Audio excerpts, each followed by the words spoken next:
CBMC 독일 프랑크푸르트 안마인 지회 윤정한 회장입니다. 저희 지회는 2018년 4월 제14차 유럽 한인 CBMC 대회 기간 중에 창립이 되었습니다. 프랑크푸르트는 지리적으로 유럽의 중앙에 위치해 있어 출장 혹은 여행으로 유럽으로 오시면 이곳 프랑크푸르트를 경유해서 여러분의 목적지로 가셨을 것입니다. 또한 프랑크푸르트는 유럽 금융 경제의 중심 도시입니다. 이러한 이유로 일찍부터 프랑크푸르트에는 유럽 시장을 무대로 많은 한국 기업들이 지사와 상사를 운영하고 있습니다. 또 앞으로 더 많은 한국 기업들이 이곳을 거점으로 진출할 것으로 예상하고 있습니다.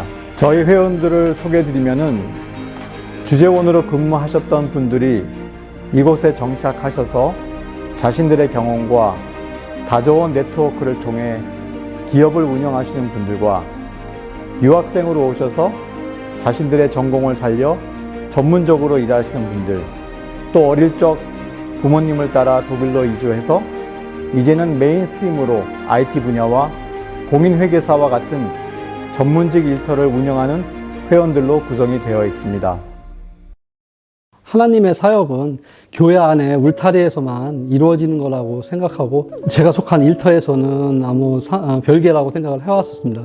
그리고 나서 이제 CBMC를 제가 알고 가입하면서 또 CBMC 가운데 교제와 또한 여러 간증과 또 일터 선언을 통해서 깨닫게 된 것은 저희 일터가 곧 하나님의 사역 현장이고 또한 그 가운데서 저희가 변화된 삶을 살 수가 있고 하나님의 거룩한 그 소명감을 가지고 기업을 이루어야겠다는 그런 깨달음이 생겼습니다.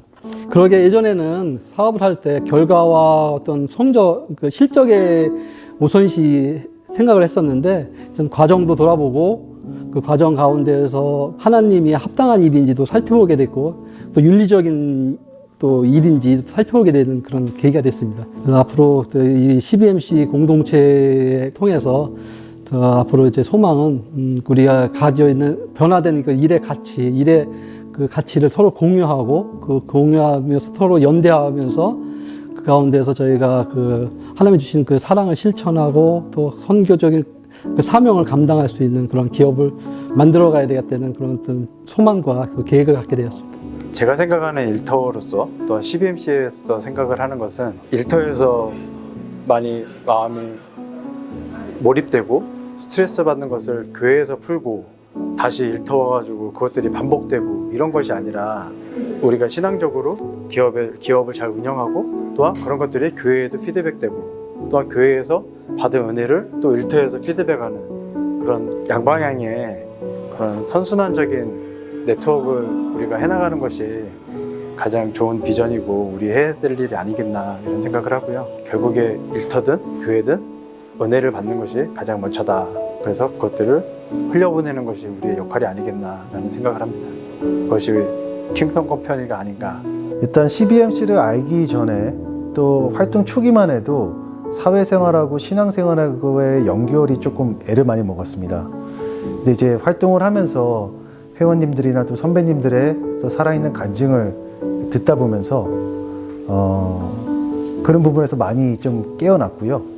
실제로 회사의 정신이나 구조적인 부분에서 적용하려고 많이 노력하고 있습니다. 그래서 CBMC를 통해 가지고 성경적 원리를 우리 사업장에 적용을 해보자 하는 그런 모임이잖아요. CBMC가 사업장에서의 그런 성경적 원리를 적용했을 때 어떤 모습이 있는지를 우리 CBMC에서 같이 나누고 또 그것을 우리의 비전으로 삼고 같이 나아가는 모임이 우리 CBMC인데 그 CBMC를 통해서 제가 그런 그 원리를 다시 깨닫고 그걸 이제 사업장에 적용하려고 하고 있습니다. 뭐 물론 그 이전에는 사회적인 도덕성과 어떤 그런 거에만 초점을 맞춰서 제가 일을 했다면, 이제는 하나님의 비전을 품고 우리가 이끌어가는 그런 기업으로, 그런 사업장이 되려고 노력하고 있는 중입니다.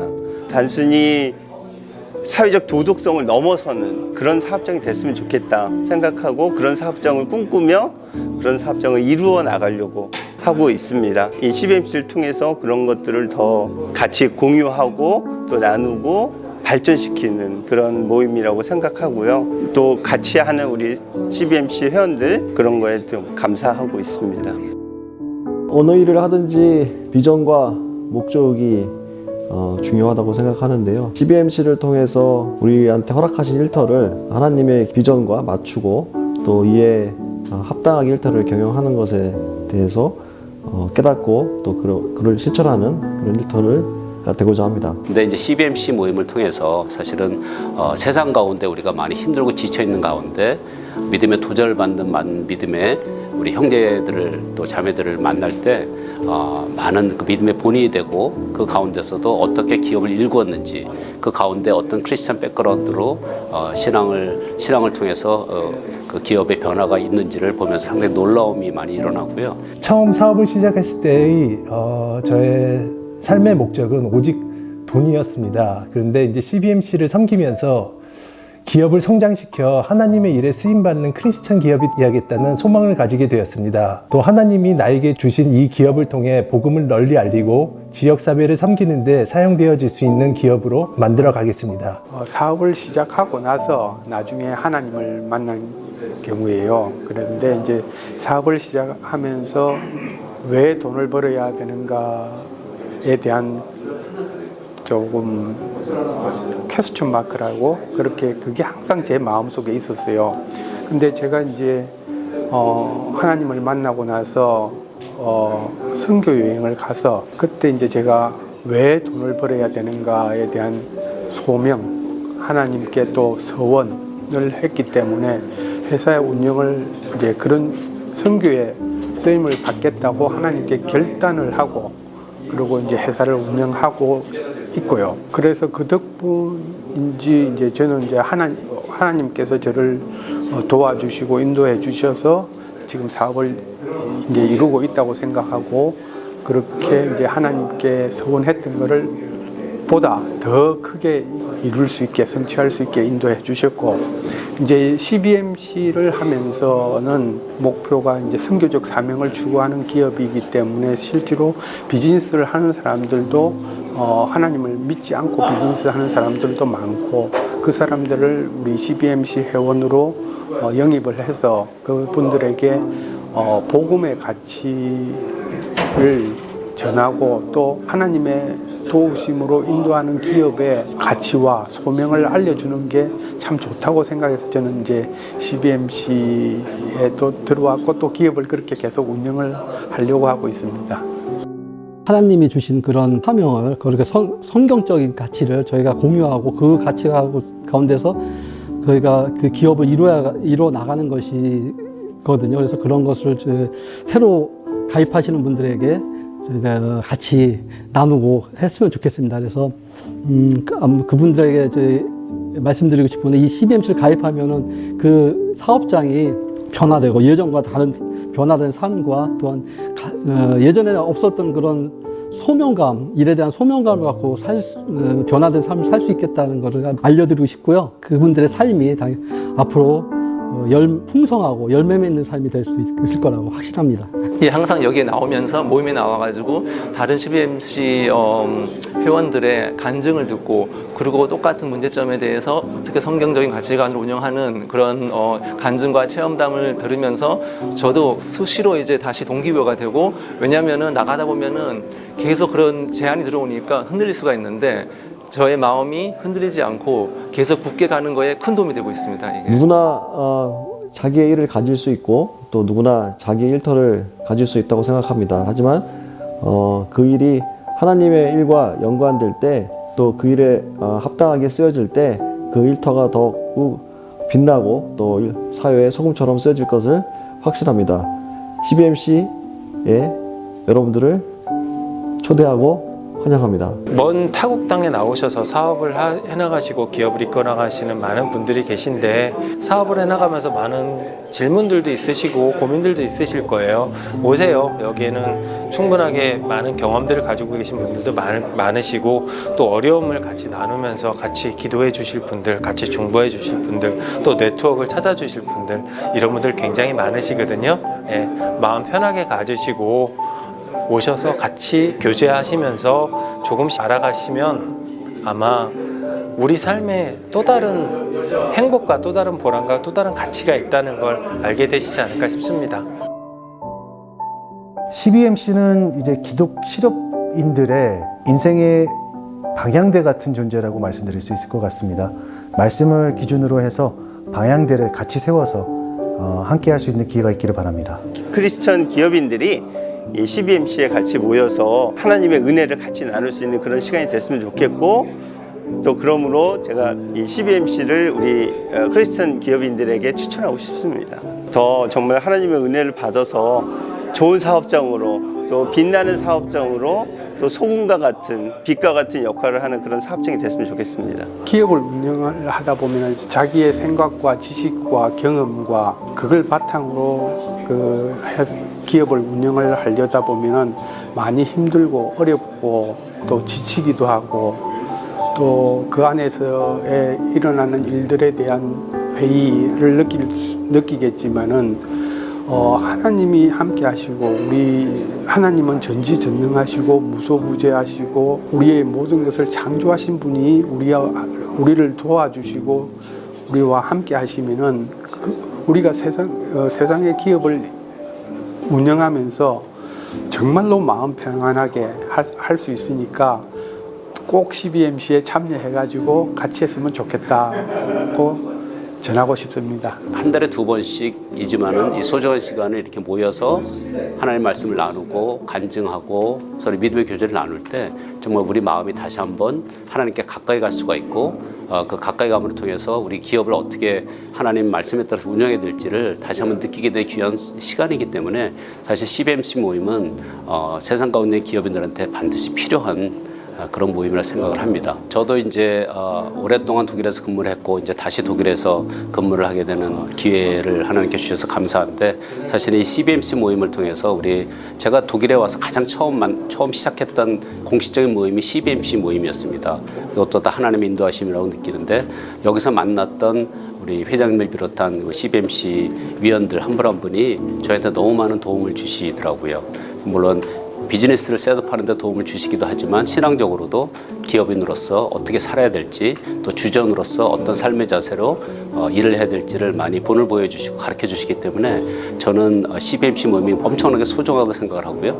그다음에 새로 또 이곳에 오셔서 기업을 하시거나 이미 하시고 계신 분들이 이 모임에 참석하셔서 서로 신앙의 간증을 나누시고 또 다른 분의 신앙의 모습을 보면서 우리 삶을 어떻게 변화시킬지를 한번 깨닫는 귀한 기회가 되기를 정말 바라고요. CBMC 모임에 다 참석하셔서 제가 누렸던 그 은혜를 같이 누리시길 바랍니다.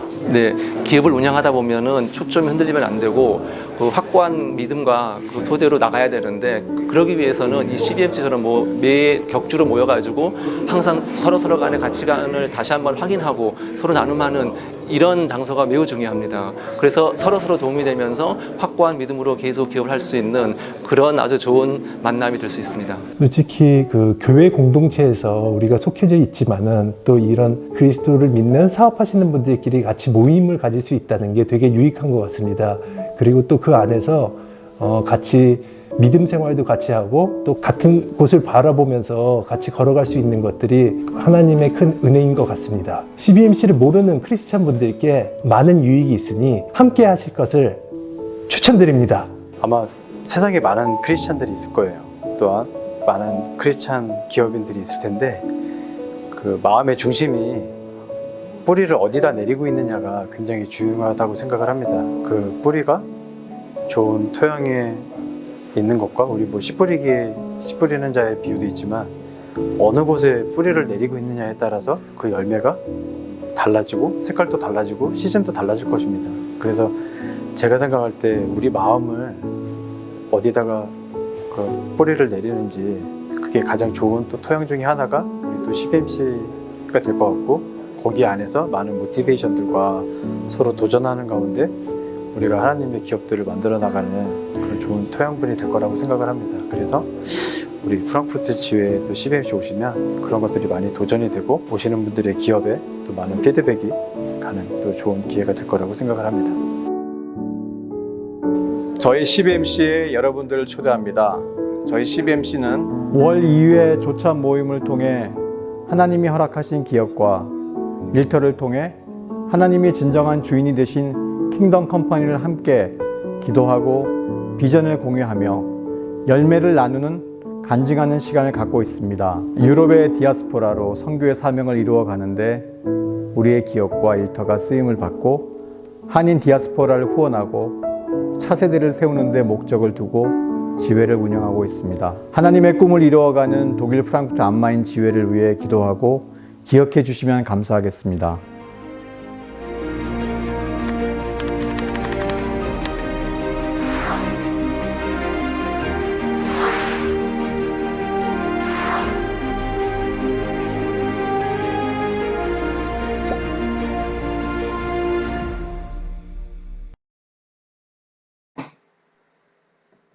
하나님 아버지 감사합니다. 유럽 CBMC 대회를 온라인 상에서 이렇게 각자가 여러 군데에 떨어져 있지만 만나서 대회를 할 수 있도록 은혜 주셔서 감사합니다. 첫째 날 우리 김승천 목사님, 또 둘째 날 김경민 우리 대표님 모시고 귀한 강의 듣게 하시고 도전받게 하셔서 감사합니다. 오늘은 특별히 우리 이옥평 코치님 모시고 타시스는 드라마 관련된 말씀 또 코치 관련된 말씀을 들을 수 있는 복된 시간 주셔서 감사합니다. 하나님께서 참 이 귀한 유럽을 위해서 늘 기도하시고 사랑하고 또 섬기는 우리 코치님 우리 가운데 모시게 하셨는데 코치님 통하여서 우리에게 주시는 주님의 음성을 듣게 하여 주시고 또 우리가 하나님 앞에서 어떤 모습으로 살아가야 할 것인지 어떤 관계성 가운데 어떤 방향성 가운데 가야 할 것인지 하나님이 우리 가운데 쓰시는 드라마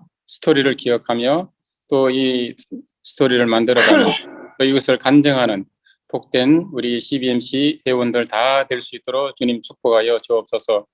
흩어져 있지만 이것에 다 같이 참여해서 또 참 이 대회를 참가하는 귀한 우리 회원들, 회장님들 또 수고하시는 한 분 한 분들 주님 기억하여 주옵소서.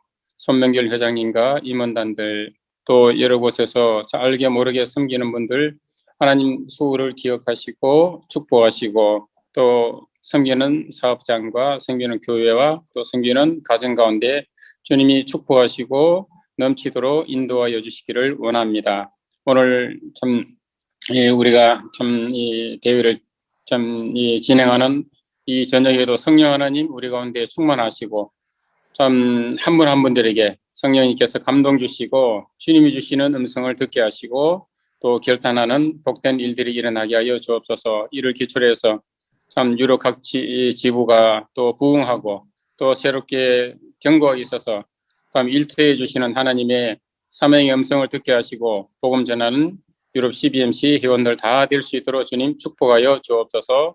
감사하며 예수 그리스도 이름으로 기도합니다. 아멘. 네, 안녕하세요. 반갑습니다. 예. 이렇게 귀한 자리에 초대해 주셔서 감사합니다. 비행기를 타지 않고도 시차를 느낄 수 있는 아주 신선한 경험을 제가 하고 있습니다. 제 소개를 잠깐 또 해드리면 일터에서의 저는 누구인가에 대한 소개를 해드리겠습니다. EPL 코칭이라는 회사를 운영하고 있습니다. 이 EPL 코칭은 효과적 열정 리더십이라는 그런 뜻을 담고 있는데요. 제가 주로 하는 일은 기업이 조직 문화를 통해서 성과를 내도록 하는 그 비즈니스 코칭을 하고 있고요. 또 강점을 기반으로 한 개인 브랜딩 코칭 그리고 강의를 하고 있습니다. 올해부터는 소그룹 리더를 위한 코칭 과정을 새롭게 진행할 예정입니다. 그리고 또 태경 장학회라는 그 장학회를 운영하는 운영이사로 다음 세대의 양성을 위해서 또 시간을 보내고 있고요. 다양한 행사와 음악회를 진행하는 또 프리랜서 MC로도 이렇게 활동을 하고 있습니다. 그래서 활동하는 현장들을 좀 보여드리면 이렇게 강의를 하고 또 워크숍도 하고 이런 일들을 하고 있고요. 이 아래에 있는 그림은 코로나가 일어나기 바로 전에 미국의 북미주 CBMC 대회에 있을 때 가서 강의하던 장면입니다. 이렇게 그룹 현장에서 그룹 코칭을 또 하기도 합니다. 여러분 그 오늘 주제가 제목이 이제 다시 쓰는 드라마인데 여러분 드라마를 좋아하십니까? 저는 요즘 즐겨보는 드라마가 있습니다. 우리들의 블루스라는 그 드라마를 재미있게 보고 있습니다. 이런 드라마를 보다 보면 드라마를 쓰는 그 작가들의 상상력이 참 존경스럽고 또 부럽기도 하고요. 그리고 또 그것을 작품으로 만들어내는 그 PD들이 참 대단하다는 생각을 하게 됩니다. 이 모 방송국의 PD였던 분이 이 드라마의 이니셜을 가지고 드라마의 특징과 인생에 대해서 얘기한 적이 있습니다. D는 드림입니다. 사람들은 모두 꿈을 꾼다는 거죠. 드라마 속의 사람이든 아니면 현실을 살아가는 사람들이든 그 사람들은 모두 꿈을 꾸고 그 꿈은 사랑, 희망, 행복 같은 아름다운 꿈이라는 거예요. 그리고 로맨스죠. 그리고 그 꿈을 이루기 위해서 액션 합니다. 근데 이분이 이제 PD다 보니까 PD가 촬영 현장에서 가장 많이 외치는 단어가 바로 이 액션 하는 이 단어죠. 그런데 이 액션이라는 단어가 나오기 전에 이미 그 역할을 해야 되는 배우들은 하는 과정이 또 많이 있죠. 리허설도 해야 되고 또 대본 리딩도 해야 되고 이런 많은 준비를 합니다. 그리고 나서 액션을 하지만 10번 중에 8번 정도는 NG가 난다고 합니다. 완벽하게 연습도 했고 또 최선을 다해서 액션을 했음에도 NG가 난다는 거죠. 그런데 이게 드라마 촬영장에서뿐만 아니라 우리의 삶 속에서도 이런 NG 같은 시간들이 있다는 거예요. 바로 이해할 수 없는 미스테리의 시간이죠. 특별히 나쁜 짓을 한 것도 아니고 열심히 최선을 다해서 양심껏 살아왔는데 세상은 나를 알아주지 않고 또 마음을 다해서 잘해준 사람에게 어처구니 없는 그런 배신을 당하기도 하고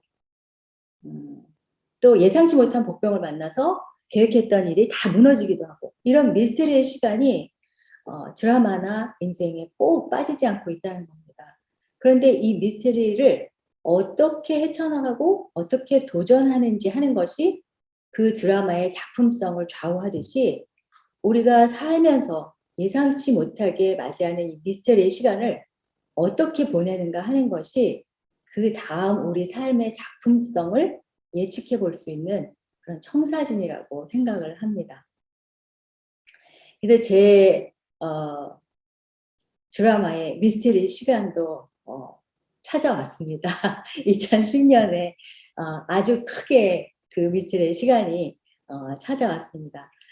누구보다도 건강했고 또 영향력 있는 크리스천 리더로 또 일터 사역의 중심에서 굉장히 왕성한 활동을 하던 남편이 갑자기 직장 말기 판정을 받고 5개월도 채 안 되는 시간을 보낸 후에 예수님이 계신 곳으로 훌쩍 떠났습니다. 그때 정말 믿을 수도 없고 이해할 수도 없는 그런 상황이었습니다. 진짜 그때 비즈니스를 통한 사역의 하이라이트라고 생각되는 그 시점이었는데 왜 하나님께서 그 흐름을 뚝 자르셨는지 우리 삶의 이유였고 다정하고 완벽한 인도자셨던 아버지 하나님이 그때는 정말 낯선 분으로 느껴졌던 그런 순간이었습니다. 진짜 깜깜한 침묵의 시간이었고 앞으로의 삶을 예측할 수 없는 아주 무기력한 그런 시간이었습니다. 그럼에도 불구하고 그때까지 지금까지 우리를 인도해 주신 그 하나님의 돌보심이 자꾸 기억이 나는 거예요. 그리고 그것을 리마인드 해볼 때 우리가 지금은 이해하지 못하지만 하나님의 깊으신 뜻이 반드시 있으실 것이라는 그 가느다란 믿음의 한 귀퉁이를 붙잡았습니다. 그리고 이 미스테리의 시간에 다시 도전해서 지금의 시간을 이제 보내고 있는데, 그렇게 되기까지 저에게 작용했던 두 가지 요소에 대해서 오늘 말씀을 드리려고 합니다. 이제 남편이 그렇게 천국으로 간 다음에 장례식이 치러지고 정말 많은 분들이 유럽에서도 이제 찾아와 주셨고, 또 문자로 그리고 메일로 굉장히 많은 그 위로를 해주시고 함께 해주셨습니다. 그러던 어느 날 한 분이 제게 어떤 질문을 던지셨어요. 자매님, 지금 하고 싶은 일이 뭡니까? 이런 질문을 하신 거예요. 근데 사실 이런 질문은 굉장히 평범한 질문일 수 있고, 그냥 지나가듯 어쩌면 그분은 물어본 질문일 수도 있었을 거라고 생각을 합니다. 그런데 그날 그 질문은 제 생각에 전환을 가져온 아주 대단한 빅 퀘스천이었습니다. 마치 하나님께서 저에게 물어주시는 것 같았어요. 뭘 하고 싶은가, 이렇게. 이 어려운 상황에서 내가 해야만 하는 일이나 아니면 상황에 맞는 일을 찾는 것이 아니라 하고 싶은 일을 할 수 있구나, 이런 생각이 확 들어온 거예요. 그리고 그 생각이 이 미스테리의 순간에 다시 도전해야겠다라는 용기를 갖게 해줬습니다. 그리고 그날 이후에 신기하게도 똑같은 질문을 두 분을 통해서 더 들었습니다. 하고 싶은 일이 뭐예요? 이런 질문을요. 그리고 그 질문을 받은 후에 제 질문을 이렇게 이어나갔습니다. 남편과 함께 했던 꿈을 이어가는 방법은 무엇일까? 또 내 두 자녀에게 자랑스러운 엄마가 되기 위해서는 내가 무엇을 선택해야 할까? 나에게 주신 하나님의 사명은 무엇일까? 그리고 다음 세대에게 물려줄 유산은 무엇인가? 그것을 위해서 지금 내가 해야 할 일은 무엇인가? 이런 질문들을 하게 됐습니다. 정말 미스테리한 그 시간에, 그 순간에 저에게 해줬던 질문. 하고 싶은 일이 무엇입니까? 이 질문이 생각의 전환이 일어나는 순간이었습니다. 그리고 그 질문을 통해서 제가 잠깐 잊고 있던 저희 가족의 사명 선언문을 기억할 수가 있었습니다. 남편이 자기가 만든 사명 선언문을 가지고 이게 우리 가족의 사명 선언문이다 하고 던진 사명 선언문이 있었는데요. 그게 이름 무엇이었습니다. 영향력 있는 기업을 일구어 열방에 제자 삼는 삶에 헌신한다. 이런 사명이었습니다. 그래서 이 사명을 보면서 이 사명을 이루기 위해서 지금 내가 해야 하는 일은 무엇인가를 생각하게 됐고요. 바로 이어서 다음 세대 파란 애가 CBMC 자녀인 그 파란 애가 생각이 났습니다. 그리고 마음이 막 조급해지기 시작했습니다. 그 이유가 뭐였냐면 남편이 이 다음 세대를 위해서 어떤 기도를 드리고 준비했는지 제가 잘 알고 있었기 때문입니다. 그때 2010년에 한참 저에게 얘기하고 또 그 형제님들하고 같이 얘기했던 게 북미주와 유럽과 중국과 한국 이 네 곳의 다음 세대들이 한자리에 모여서 비전을 꿈꾸고 네트워크를 통해서 세상에 영향력 있는 크리스천 리더로 세워가자 하는 그런 그림을 그리고 있었고, 그 첫 모임을 2011년 2월에 유럽에서 하기로 했던 것을 제가 알고 있었기 때문입니다. 그래서 남편이 소천한 지 한 달 정도밖에 되지 않았는데 한국에 있는 파라니언들을 모집했습니다. 그리고 계획되어 있던 유럽 비전 트립을 떠났습니다. 그리고 이태리에서 그 이제 캠프가 열렸죠. 미국과 스페인 그리고 유럽에 있는 다음 세대들이 한 자리에 모여서 그들의 정체성과 비전에 대해서 나누는 감동의 시간을 갖게 됐고, 그때 BCBMC들이 이제 앞으로 우리가 또 파라네와 연결해서 선후배의 역할을 하겠다 이런 얘기들도 하게 됐습니다. 그때 그 감동의 자리에 함께 하셨던 분들을 아까 제가 잠깐 화면으로 볼 수 있어서 너무 감사했습니다.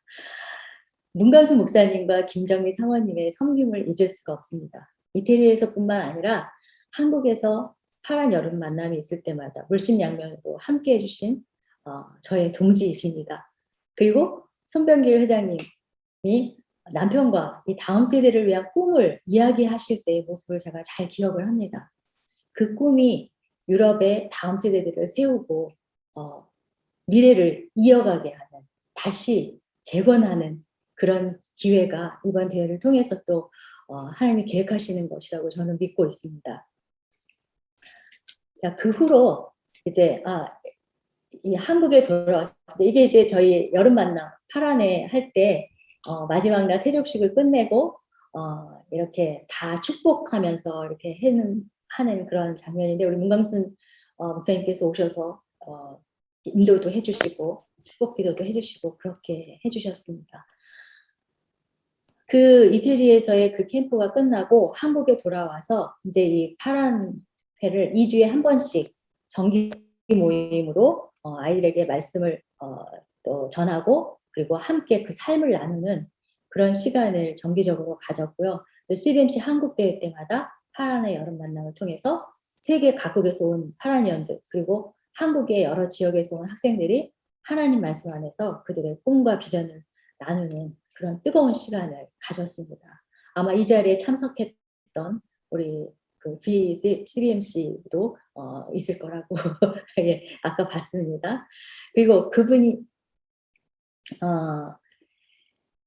이걸 보면서 제가 아까 저에게 질문해 주셨던 분 있잖아요. 처음에 질문해 주셨던 분. 자매님 뭐가 하고 싶어요? 라는 질문을 했을 때 제가 그분께 대답했습니다. CBMC 다음 세대 파란 애를 돌봐야 될 것 같습니다. 그렇게 하고 싶습니다. 라는 대답을 했을 때 그분의 표정을 저는 지금도 잊을 수가 없습니다. 정말 생각 없는 여자구나라는 생각이 다 그 표정에 드러났거든요.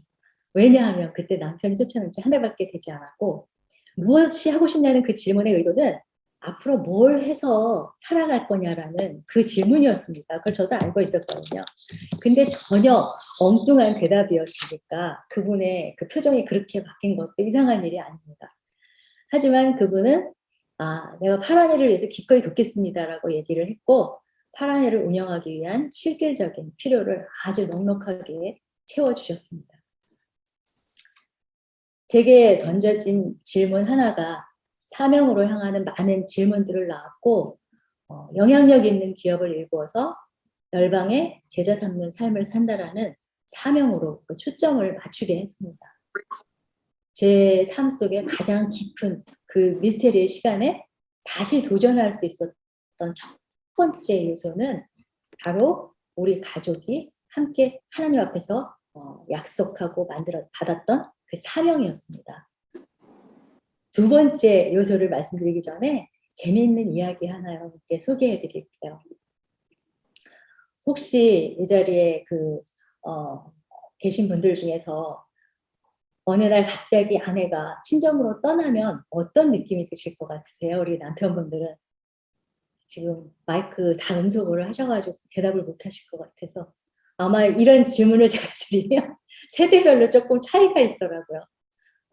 나이 드신 좀 연배가 있으신 분은 절대로 가면 안 된다. 나는 당신 없으면 못 산다. 이렇게 하고, 좀 젊으신 분들은 아싸 자유다. 며칠 동안은 그렇게 즐기시는 분들을 제가 봤습니다. 어느 날 갑자기 친정으로 가버린 아내의 행동 때문에 평생 감사하면서 사는 남편이 있었습니다. 과연 이들 부부에게는 어떤 사연이 있는 것이고, 이 사람은 누굴까요? 바로 이 사람입니다. 아시겠습니까? 여러분은 잘 아실 거예요. 네, 그쵸? 이 남편 이름은 까를 벤츠였습니다. 이분은 1886년에 세계 최초의 자동차 모토바겐을 이제 만든 분이잖아요. 이 모토바겐을 딱 만들었으니까 이제 만들어 놓고 사람들이 엄청 열광할 거다 이렇게 믿었습니다. 그런데 이 사람의 예상은 완전히 빗나갔어요. 이 모토바겐은 사람들에게 호기심은 일으켰지만 굉장히 외면을 당했습니다. 왜 그랬을까요? 1886년, 1800년대니까 이때의 운송이나 이동수단은 주로 말과 마차였잖아요. 그런데 이 기계를 타고 어딘가를 갈 수 있다는 사실을 사람들이 믿을 수 없었다는 거예요. 설사 그럴 수 있다 해도 이 자동차가 과연 안전할까 하는 의심이 들어간 거죠. 그 사람들이 이렇게 냉랭하니까 이 벤츠가 굉장히 당황을 했습니다. 그래서 이럴 때 남자들이 특히 하는 행동 있죠. 야, 여기에 좀 더 완벽하게 만들어야 돼. 좀 더 투자를 해야 돼. 그래가지고 이 모토바이를 성능을 고치고 또 고치고 업그레이드하고 막 이렇게 계속 이렇게 쏟아붓다 보니까 가세는 점점 기울어졌겠죠. 그래서 마침내 사단이 났어요. 어느 날 벤츠의 아내가 자식들을 모두 데리고 사라져 버립니다. 저 친정으로 갑니다. 라는 쪽지를 남기고 사라져 버려요. 벤츠가 깜짝 놀랐습니다. 근데 더 기가 막힌 일이 벌어졌는데 뭘까요?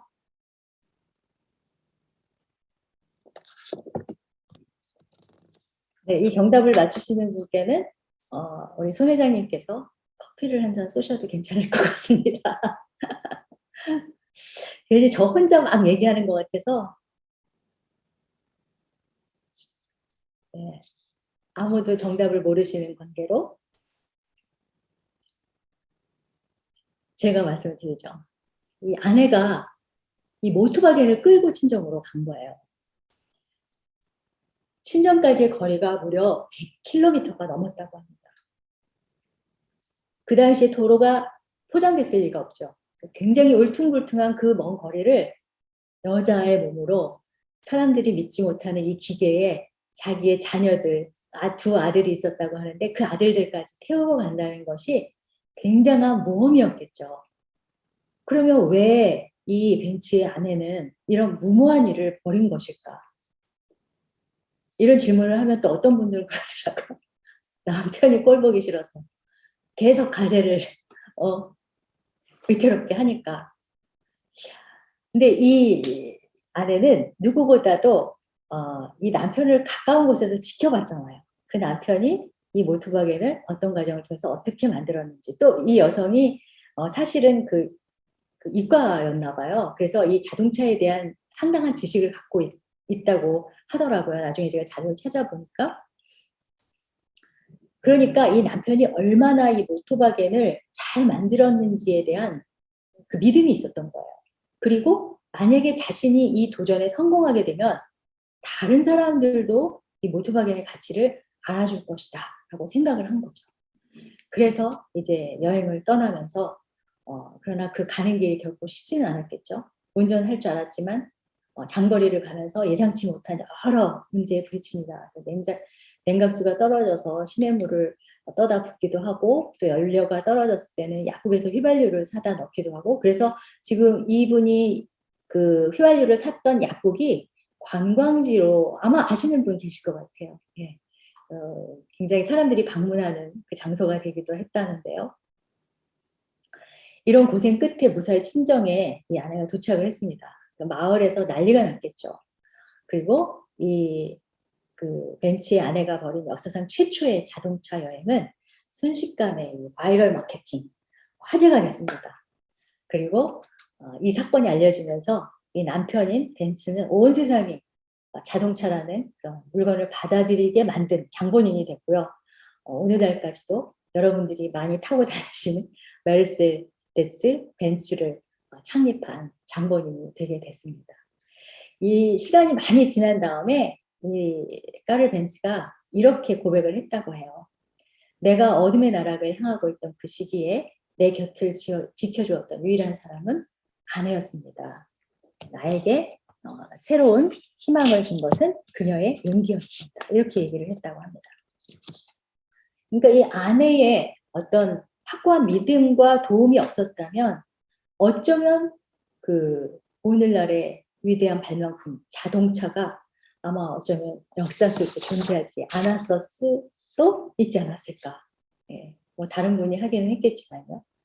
어쨌든 저는 이 벤츠의 이 문장 중에서, 이 아내를 향한 이 문장 중에서 딱 이게 아주 쏙 들어오는 단어가 있었는데, 그게 바로 이 그녀의 용기라는 단어였습니다. 그녀의 용기. 그래서 이 문장을 보면서 어떤 사람에게 있는 그 재능이 빛을 내고 또 성과를 만들어내기 위해서는 그 사람이 아직 드러나지 않은 잠재력을 믿어주는 용기 있는 관계의 힘이 필요하다는 것을 제가 다시 깨닫게 됐습니다. 그리고 저를 돌아봤더니 저에게도 이렇게 용기를 내어준 분들이 계셨습니다. 제가 이렇게 막 뜨거운 마음을 주체하지 못하고 그 남편이 소천한 지 한 달밖에 안 됐는데 막 준비를 하면서 이 파란 아이들과 유럽 캠프를 다녀온 후에 저를 도와주셨던 분들과 또 파란 임원들과 함께 저녁 식사를 하는 그런 자리였어요. 그런 날이었는데요. 한 통의 전화가 왔습니다. 남편이 코칭을 해주던 회사 임원이었어요. 그런데 그분이 이렇게 말씀하시는 거예요. 아니얼 코치님이 그동안 저희 회사를 위해서 큰 성장을 하도록 도와주셨는데 이제 그 일을 사모님께서 해주시면 안 되겠습니까? 저희는 모두 그렇게 하기로 결정했습니다. 이런 전화를 하신 거예요. 그 회사는 직원이 140명 정도 되는 IT 기업이었습니다. 그리고 저는 한 번도 회사를 통째로 맡아서 교육을 진행해 본 적이 없는 풋내기 시간제 강사였습니다.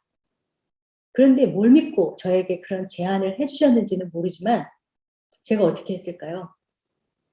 전화에 대고 바로 그 자리에서 네 하겠습니다 하고 말해버렸습니다. 일단 아무것도 준비되지 않았는데 그냥 말해버렸어요. 그리고 나서 이제 제 발등에 불이 탁 떨어졌잖아요. 그때부터 이제 하나님의 속성 훈련, 속성 과외가 시작이 됐습니다. 제가 태어나서 그때만큼 열심히 공부를 해본 적이 없습니다. 절대로 없습니다. 일주일 동안 죽을 힘을 다해서 연구하고 준비해서 2시간 코칭을 하고 그것이 끝나면 바로 와서 또 죽을 힘을 다해서 준비해서 그 다음 시간을 진행을 하고 이렇게 준비하고 바로 강의하고 준비하고 바로 코칭하는 것을 그 회사의 임원부터 대리급까지 직급별로 다 돌아가면서 그 학기를 돌았고요. 그리고 나서 다시 재계약을 하고 한 번 더 돌아서 2년에 걸쳐서 그 회사에 코칭을 진행을 했습니다. 정말 초짜가. 그러면서 그것을 하면서 비즈니스 코칭에 필요한 전반적인 과정을 다 훈련할 수 있었고요. 코칭으로 돈을 버는 일이 시작되었습니다. 생각해보면 전혀 경험이 없는 저라는 것을 그분들도 아시거든요. 근데 이제 제가 몇 번 강의하는 것을 보시긴 했어요. 근데 경험 없는 저를 코치로 초대해 주셨던 그분들의 용기로 어쩌면 제가 지금 코치로서 저의 모습이 있는 거라고 저는 굳게 믿고 있습니다.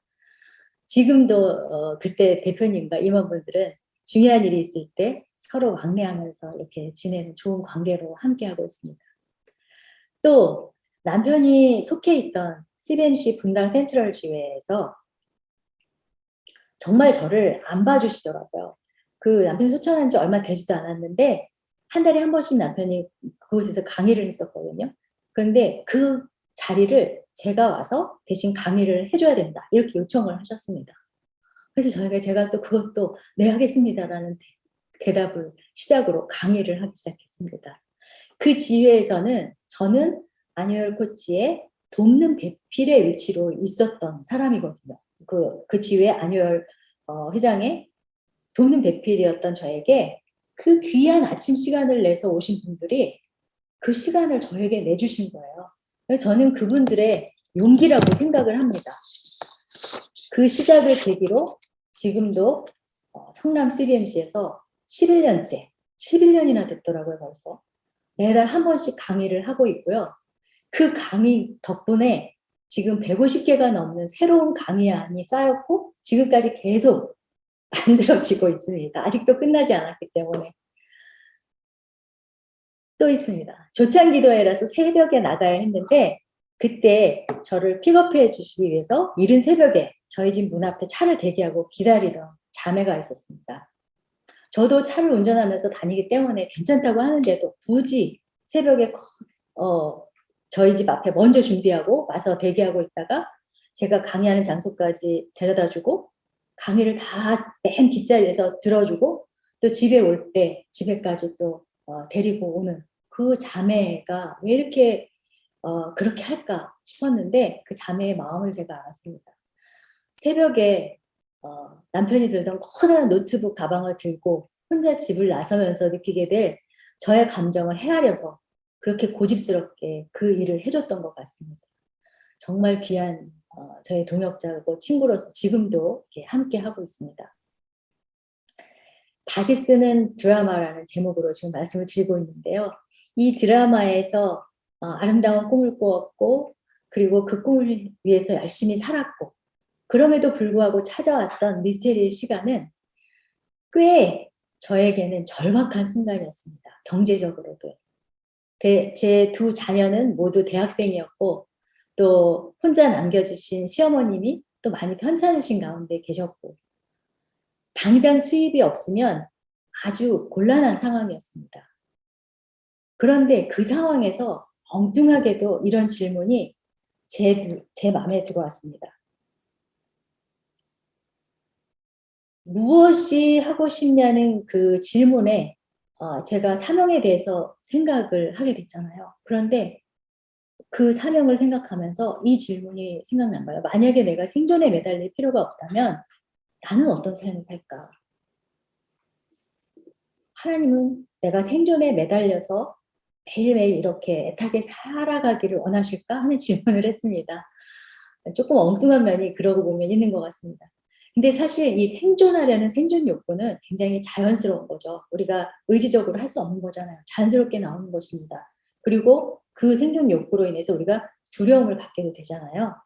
그런데 때로는 이 생존 욕구가 너무 강하다 보니 나로 하여금 하나님과 함께 이루어가는 최고의 삶이 아닌 이류의 인생을 선택하도록 하기도 하는 것 같습니다. 그래서 제가 가장 어려운 순간이지만 그때 이 질문을 한번 해본 겁니다. 내가 만약에 생존에 묶이지 않는다면 어떤 삶을 살까? 그리고 그런 삶을 살아온 롤 모델이 없을까? 이런 생각을 했습니다. 저에게는 약간 병이 하나 있는데요. 한국대회가 있는 8월이면 이렇게 조금 가슴이 두근두근합니다. 제가 지금 오랫동안 참석을 못하고 있지만 8월이 다가오면 이 CBMC에 대해서 생각을 하게 되는데 이 CBMC가 어떻게 설립됐는지를 그때 제가 한번 다시 돌아봤습니다. 그래서 제게 큰 감동으로 온 것이 알고는 있었지만 이 CBMC가 설립된 배경이 세계 경제공황이 시작된 1930년이잖아요. 그때 7명의 기록 실업인이 시카고에 모여서 출발을 했죠. 그리고 이분들이 세계 경제공황과 그 실업인은 굉장히 밀접한 관계가 있는 그런 관계잖아요.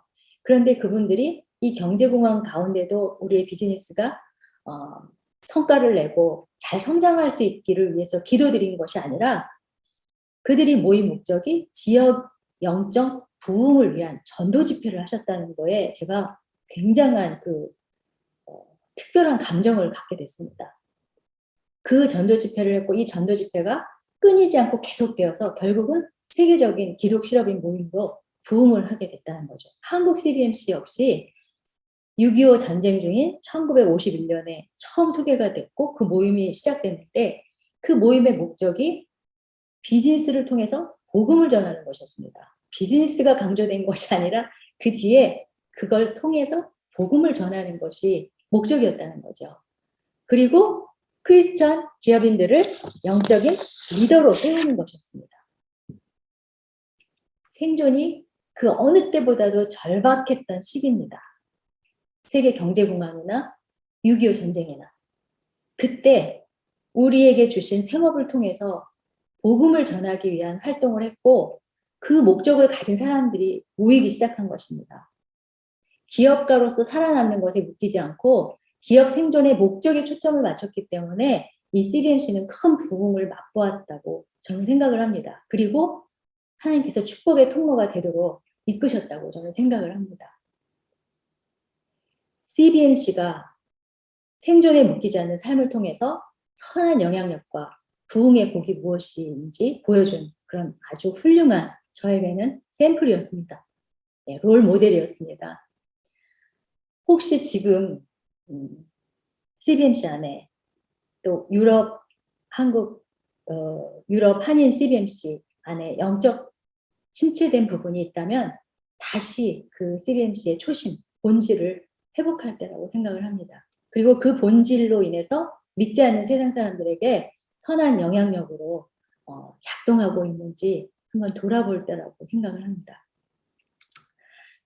이 그 마케팅을 이제 전문적으로 하시는 분이 지금 이제 뭐 우리가 4차 산업혁명 시대다 이렇게 말도 하고 초연결 시대다 이런 얘기들을 많이 하잖아요. 그런데 이때 마케팅을 하기 위한 중요한 3가지 요소를 이렇게 얘기를 하더라고요.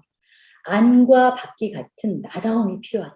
왜냐하면 초연결성이라는 것은 사람과 사람이 연결되고 사람과 사물이 연결되고 사물과 사물 이렇게 전부가 다 상호 커뮤니케이션 할 수 있는 상태잖아요.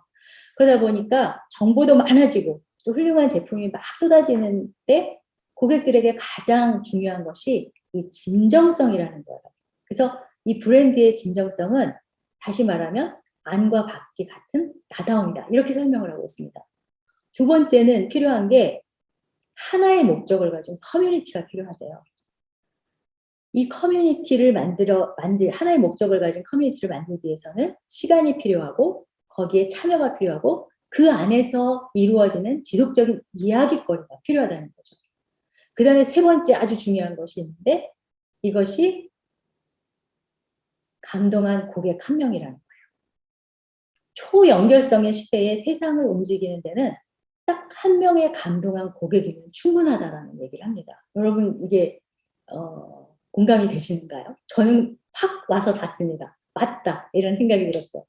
왜냐하면 감동한 고객 한 명의 이야기가 지금 빛의 속도로 퍼져나가는 시대에 우리가 살고 있지 않습니까?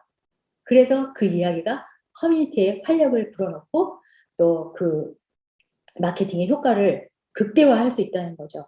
그래서 초연결 시대의 마케팅은 나다움, 그리고 하나의 목적을 가진 커뮤니티, 그리고 한 명의 감동한 고객, 이 3가지면 충분하다. 이렇게 얘기를 했는데 저는 이 얘기를 들으면서 이거 CBNC에 필요한 건데? 라는 생각이 들었어요. 비즈니스 세계에 하나님의 나라가 임하게 한다라는 그 목적을 가지고 나다움이라는 것은 마케터들이 얘기하는 나다움이라는 것은 CBNC에서는 일터가 사역의 현장이 된다는 것이죠. 안과 밖이 같은 나다움은 결국은 비즈니스 세계에 하나님 나라가 임하게 하는 이 일이 지켜지고 있어야 가능한 일일 거라고 생각을 합니다. 일터가 사역의 현장이 되려면 우리가 주장하는 말과 우리가 삶 가운데 실천하는 그 실천이 일치해야 한다는 거죠.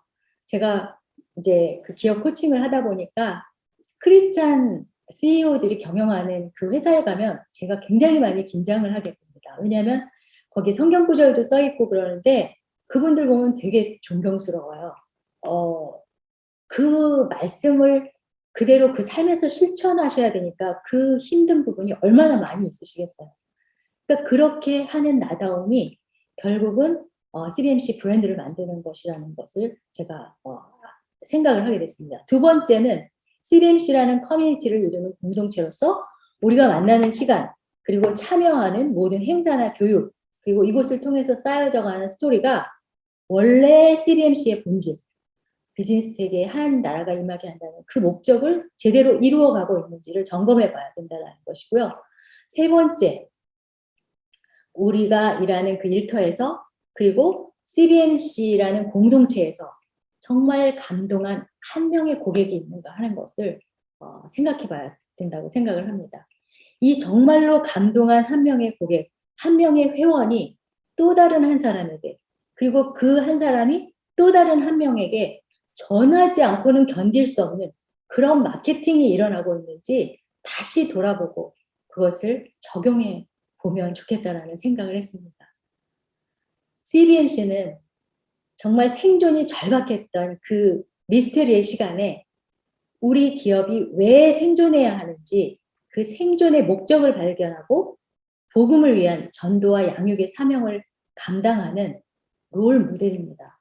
저에게는 그래서 CBMC를 생각하면 굉장한 흥분이 있습니다. 지금도 조금 흥분이 된 상태이기 때문에 진정을 조금 하도록 하겠습니다.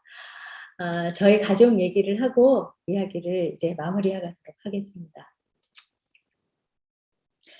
주일 저녁에 저희 가족은 이 기도 모임을 쭉 해왔습니다. 결혼하기 전에 아이들과 이렇게 기도 모임을 했고요. 지금은 이제 가족이 많이 늘었어요. 저희 서영이와 혜주가 결혼을 해서 이제 각각 이제 파트너가 있잖아요. 그리고 또 이번 4월에 저희 아들을 낳았습니다. 그래서 손자가 생겼어요.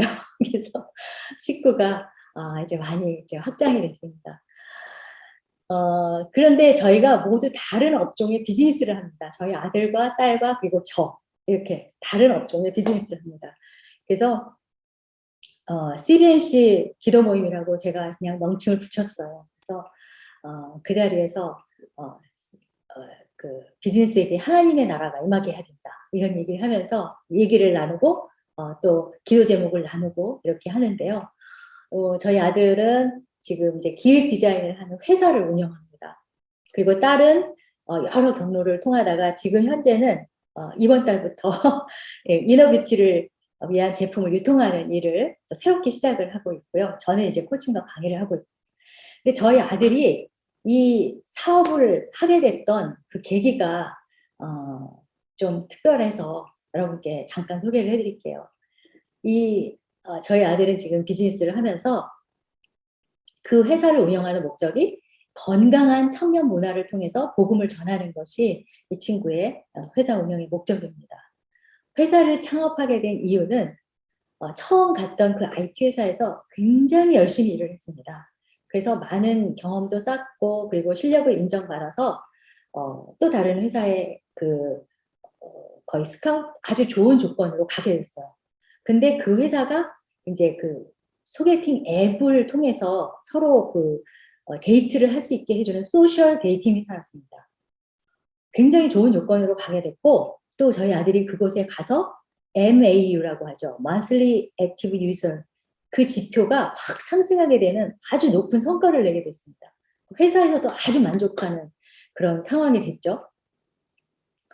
그런데 회사의 수익이 점점 나고 좋아지는 상황이었는데 어느 날 아들이 저에게 와서 좀 상담할 게 있다 이렇게 하면서 좀 심각한 표정으로 얘기를 하더라고요. 그래서 무슨 일인데 했더니 엄마 제가 회사를 그만둬도 될까요? 이런 얘기를 느닷없이 하는 거예요. 그래서 깜짝 놀랐죠. 왜 그렇게 좋은 회사를 왜? 했더니 이제 MAU를 쭉 이렇게 그 지표를 검토하다 보니까 그곳은 미혼 남녀가 건강한 짝이 없는 미혼 남녀가 그 소셜 앱을 통해서 서로 만나는 그 장소인데 이미 결혼한 유부남들이 자꾸 참여하게 되는 그 사실을 발견하게 된 거예요. 그래서 거기에 대해서 굉장히 고민을 하게 됐고 그런데 이런 거를 다 이렇게 제거를 해버리면 회사는 그만큼 성과가 높아지지 않으니까 어느 정도 또 묵인해가는 그런 부분이 있어야 되는 거죠. 그러니까 얘가 가진 그 핵심 가치에 너무나 이게 맞지 않는 거였습니다. 그러면서 저에게 제가 그래서 그때 이런 얘기를 해주고 싶었어요. 서영아, 뱀같이 지혜롭고 비둘기같이 순결하다 이런 말씀이 있잖아 이러면서 약간 좀 이렇게 조금 더 하게 만들고자 하는 그런 마음의 유혹이 막 들어왔었는데 이 아들이 그런 말을 저에게 했습니다. 이 회사가 성공하면 우리 사회가 건강할까요? 이런 질문을 하는 거예요. 그래서 제가 아무 할 말이 없었습니다. 그래서 그 상황에서 그 직장을 그만두고 자신의 비즈니스를 이런 상황에서 자기가 생각한 대로 선택할 수 있는 사업을 하기로 이제 생각을 하게 된 겁니다. 비즈니스 세계에 하나님 나라에 임하게 한다라는 이 모토가 정말 어떤 순간에도 그 기준점이 돼서 망설임 없이 선택을 하게 되는 그런 기준점이 되어준 거라서 감사하기도 하고요. 또 때로는 조금 아까운 부분이 있기도 하고 그렇습니다. 저희 딸 혜주는 또 아주 또 예술적 감각이 좀 있습니다. 미술을 9년 동안 공부하고 또 전혀 상관없는 언론 선교학을 전공하고 졸업해서는 그거와는 전혀 상관없는 디피조와 또 커피숍을 선배와 함께 운영하다가 또 전혀 상관없는 드림스퀘어라는 교육회사에 가서 진로 컨설턴트로 1년 동안 일하고 또 그거와 전혀 상관없는 오브주라는 브랜드로 자신의 그 비즈니스를 또 시작을 했습니다. 가죽 제품과 가방을 만드는 일을 하다가 또 소셜 네트워크 서비스를 통해서 판매를 했는데 그 다음에는 또 CM이라는 패션 회사의 팀장으로 근무하다가 현재는 H밸런스라는 회사를 창업해서 이너뷰티에 관한 제품을 판매하는 일을 시작했습니다. 굉장히 변화가 심한 친구인데요. 그만큼 자기가 생각한 것들을 이렇게 모험해보는 그런 모험 정신이 강한 딸이고, 남편의 센스와 열정과 집중을 아주 많이 닮은 그런 딸입니다. 그리고 이 딸은 겉으로 안 그런 척하는 시크한 그런 섬김으로 친구들을 교회로 데려가는 일이 아주 자연스럽습니다. 그래서 교회 다니는 해주가 좋아서 교회 나오는 친구들, 그러다가 예수님을 만난 친구들이 많이 있습니다. 지금은 며느리와 사위, 그리고 4월에 태어난 손자까지 모두 6명이 이제 저희 CBMC 회원으로 확대가 되었습니다. 저희 가족 CBMC 회원으로 확장이 됐습니다. 혹시 생각나시면 영향력 있는 기업으로 전도와 양육으로 열방의 제자 삼는 삶을 살기를 그 사명으로 갖고 있는, 그리고 그것을 통해서 생존의 목적을 이루는 가정이 되어가도록 기도를 해주시면 감사하겠습니다. 여러분, 그 공기의 무게를 아십니까? 공기에 무게가 있다는 사실을 제가 새롭게 알았습니다. 가끔 우리 어깨가 무거울 때가 있죠. 근데 사실 우리는 굉장히 무거운 공기를 짊어지고 산다고 합니다. 갈릴레이 제자였던 토리첼리가 이 공기의 무게를 측정하는 데 성공을 했는데요. 지구 표면 1제곱센티미터에 미치는 공기 기둥의 무게가 약 1kg이라고 합니다. 그리고 그것을 우리가 1기압이라고 부르는 거래요. 이것을 기준으로 성인 남성이 짊어지고 있는 공기의 무게를 계산해 보면 약 20톤이 된다고 합니다. 5톤의 트럭이 4대가 이 어깨 위에 올려져 있는 거래요. 그런데 왜 우리가 이 무게를 느끼지 못하는가? 우리는 이 무게 속에서 태어났고 자랐기 때문에 공기를 무겁게 느껴본 적이 없다는 거예요. 그리고 우리 몸은 무의식적으로 이 20톤의 공기 무게를 염두에 두고 움직인다는 것입니다. 어떤 목사님이 이런 말씀을 해주셨어요. 아무도 이 무게를 의식하지 않지만, 그러나 공기의 무게를 의식하지 못한다고 해서 그 공기의 무게로부터 자유로운 것은 아니라는 거죠. 우주에 가보면 그걸 확실히 알 수 있을 것 같습니다. 근데 우리가 살고 있는 이 세상의 배후에 사탄과 그 세력이 존재하기 때문에 우리의 어깨를 공기가 누르듯이 성도답게 사는 삶이 그만큼 힘들다는 거예요. 근데 여러분, 경영을 하는 것만도 너무 머리 아프고 힘든데 거기다가 크리스천 경영자로서, 크리스천 전문가로서 성경적인 경영으로 이 세상에서 생존해가는 것이 절대로 만만하지 않다는 거예요. 그런 삶을 우리가 살고 있고, 그런 삶 속에서 다시 도전하고 다시 일어서기 위해서 우리에게 필요한 것이 무엇인가 하는 것에 대한 오늘 2가지를 말씀드렸습니다. 우리에게 있는 사명, 그리고 함께 할 수 있는 동역자. 다른 많은 것들이 있지만 제가 오늘 여러분께 말씀드리고 싶은 그 2가지였습니다. 아직 다 아는 것은 아니지만요, 종종 이런 고백이 맞다는 생각을 합니다. 벼랑 끝, 하나님이 날 떨어뜨릴 리 없어. 내가 어떤 노력을 해왔는지 너무나 잘 아실 테니까. 그러나 하나님은 나를 아래로 밀어넣으셨다. 그때 알았다. 나에게 날개가 있다는 것을. 굉장히 무심히 그냥 보아 넘기던 글이었는데요. 제가 그 미스테리의 순간을 지나고, 그리고 그것을 다시 도전하고 이렇게 하는 과정에서 이 글을 다시 한번 보면서 이게 저에게 해당되는 말이라는 것을 알았습니다. 저에게 날개가 있다는 것을 하나님께서 벼랑에서 밀으셨을 때 그때 발견한 거죠. 하나님은 제가 가장 무기력하게 있어야 자연스러운 그 상황에서 우리 가족에게 주셨던 사명을 바라보게 하셨고요. 정말 바랄 수 없는 중에 바라고 그것을 믿게 하셨습니다. 그리고 동역자분들과 함께 그 어느 때보다도 열정적인 삶을 살게 하셨습니다. 그래서 우리가 다시 쓰는 드라마는 아름답고 행복하고 가치 있는 꿈을 꿔야 합니다. 유럽의 무너진 영성을 다시 일으켜 세우기 위해서 CBMC 지회들이 일어나고 다음 세대가 준비되어서 이 시대를 이끌어가는 일터 사역자들로 세워지도록 최선을 다해야 합니다. 그리고 현장에서 땀과 수고의 시간을 아끼지 말고 보내야 합니다. 그러나 그럼에도 불구하고 찾아오는 미스테리의 시간이 있다면 그것은 나 혼자가 아니라 하나님께서 함께 하시는 시간이고 또 사랑하는 동역자들과 함께 우리에게 주신 사명을 이루어가는 기회라는 말씀을 드리고 싶습니다. 오늘부터 유럽 CBMC 여러분이 새롭게 쓰시는 드라마가 명작이 되시길 바랍니다. 그래서 하나님께 최고의 작품상을 받게 되시길 바랍니다. 마지막으로 저희 가족이 가장 깊은 그 미스테리의 시간에 붙들고 일어섰던 제 남편이 남긴 마지막 성경 구절을 소개하면서 오늘 강의를 마치도록 하겠습니다. 시편 18편 29절 말씀인데요. 여러분이 함께 읽어주셔도 좋을 것 같습니다. 내가 주를 의뢰하고 적군을 향해 달리며 내 하나님을 의지하고 담을 뛰어넘나이다. 예. 제 강의는 여기서 마치도록 하겠습니다. 감사합니다.